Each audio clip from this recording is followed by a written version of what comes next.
Halo semua, selamat datang kembali di channel YouTube Catatan Mentor ASN. Pada kesempatan video kali ini, kami akan kembali mengajak untuk membahas soal ujian sekolah tingkat SMA, SMK, MA untuk mata pelajaran pendidikan Pancasila. Seperti apa? Soal ujian sekolah untuk mata pelajaran pendidikan Pancasila tingkat SMA, SMK, dan MA, kita bahas mulai dari soal lanjutan, soal nomor 11. Kalau pada zaman Kerajaan Majapahit, semboyan Bhinneka Tunggal Ika ditujukan pada dua agama yang ada pada waktu itu.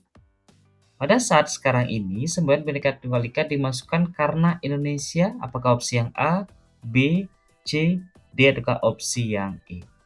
Opsi yang tepat itu adalah opsi yang E.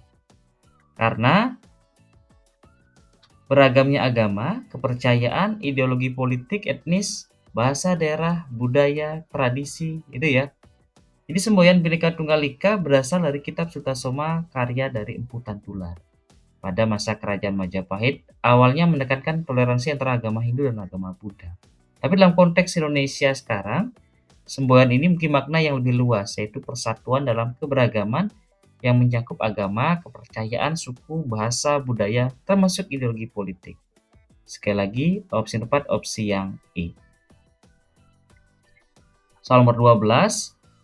Pernyataan yang paling tepat menggambarkan implementasi nilai ketuhanan yang Maha Esa dalam konteks pluralisme agama di Indonesia adalah, jadi yang mana menunjukkan nilai ketuhanan dalam konteks banyak agama di Indonesia. Jadi tidak hanya untuk agama diri sendiri, tapi bagaimana kaitannya dengan agama yang lain, gitu ya. Opsi yang tepat soal nomor 12 itu adalah opsi yang C. Jadi kita wajib toleransi antar umat beragama. Harus diwujudkan dengan cara menghormati perbedaan keyakinan dan menghindari konflik antar agama.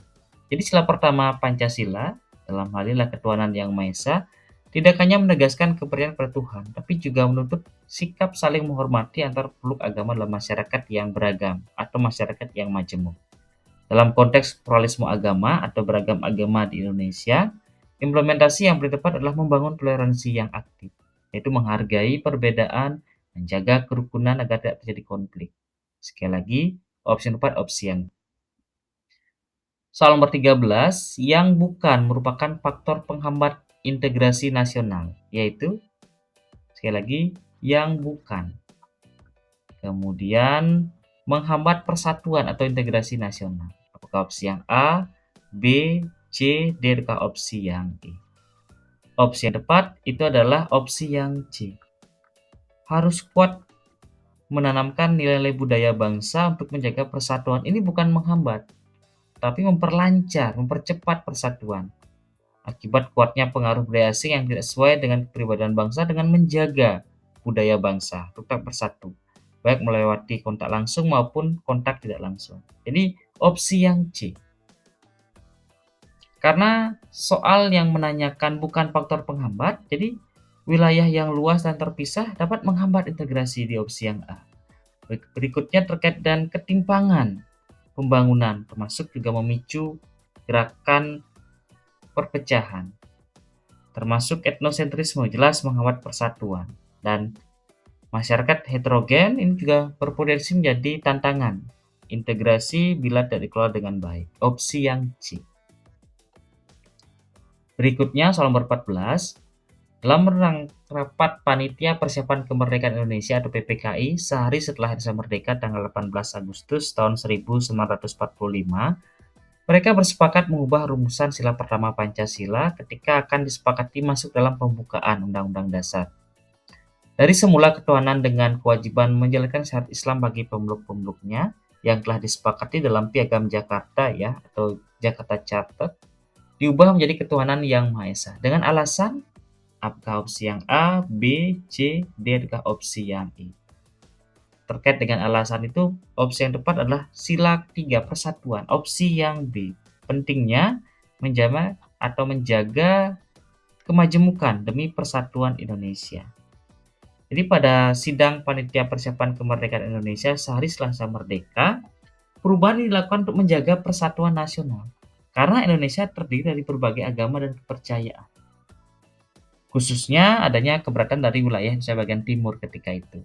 Jadi alasannya menjaga keutuhan bangsa, bukan karena Indonesia bukan negara Islam atau semata konsep ketuhanan yang Maha Esa, tapi ada alasan yang lebih penting, yaitu menjaga persatuan.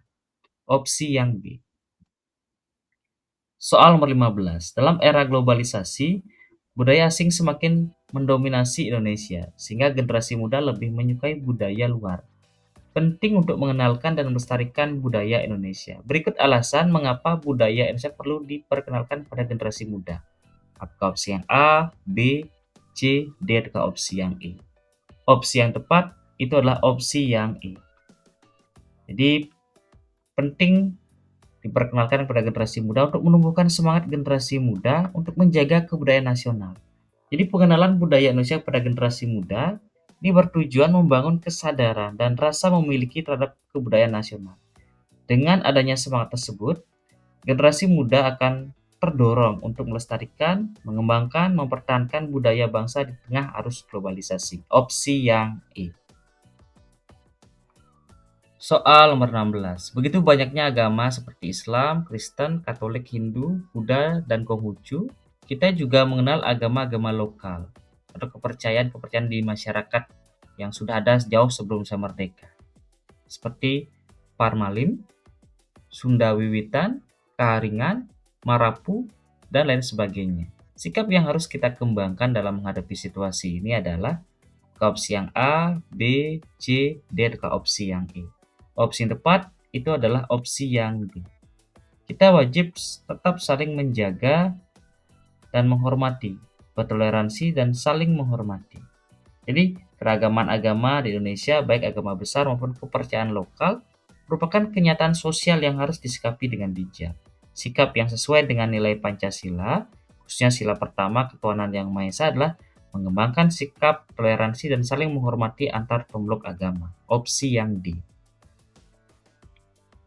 Soal nomor 17, perhatikan pernyataan berikut ini.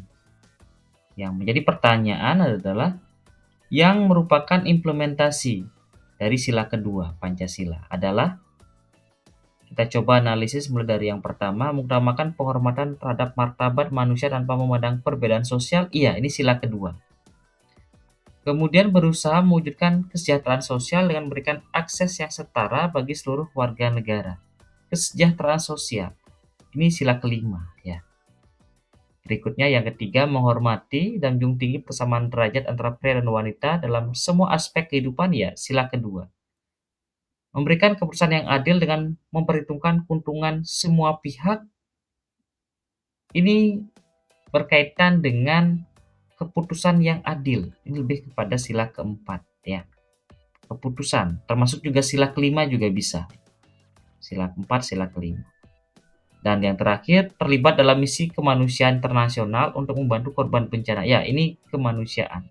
Sehingga opsi yang tepat adalah 1, 3, dan 5. Opsi yang A, 1, 3, dan 5. Itu sila kedua. Kemanusiaan, ya.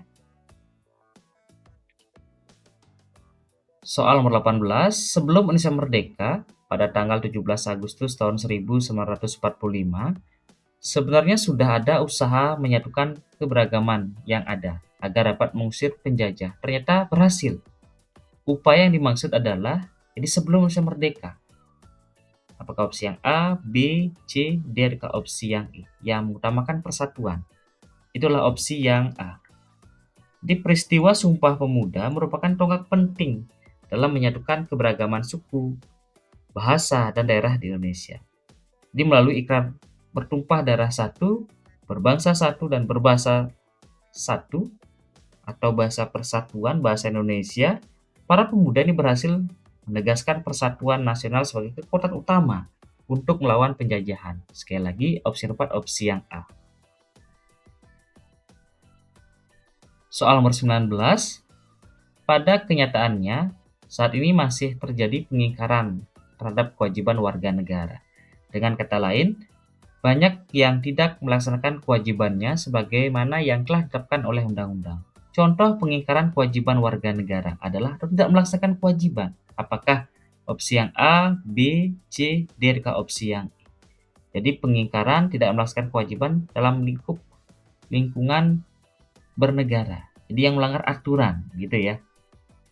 Opsi yang tepat itu adalah opsi yang B. Jadi tidak membayar pajak kendaraan bermotor. Jadi membayar pajak merupakan kewajiban warga negara yang diatur dalam peraturan perundang-undangan. Pajak digunakan untuk membiayai pembangunan dan kepentingan umum. Tidak membayar pajak berarti sama halnya dengan mengingkari, tidak melaksanakan kewajiban sebagai warga negara. Opsi yang B. Soal terakhir ya, soal nomor 20.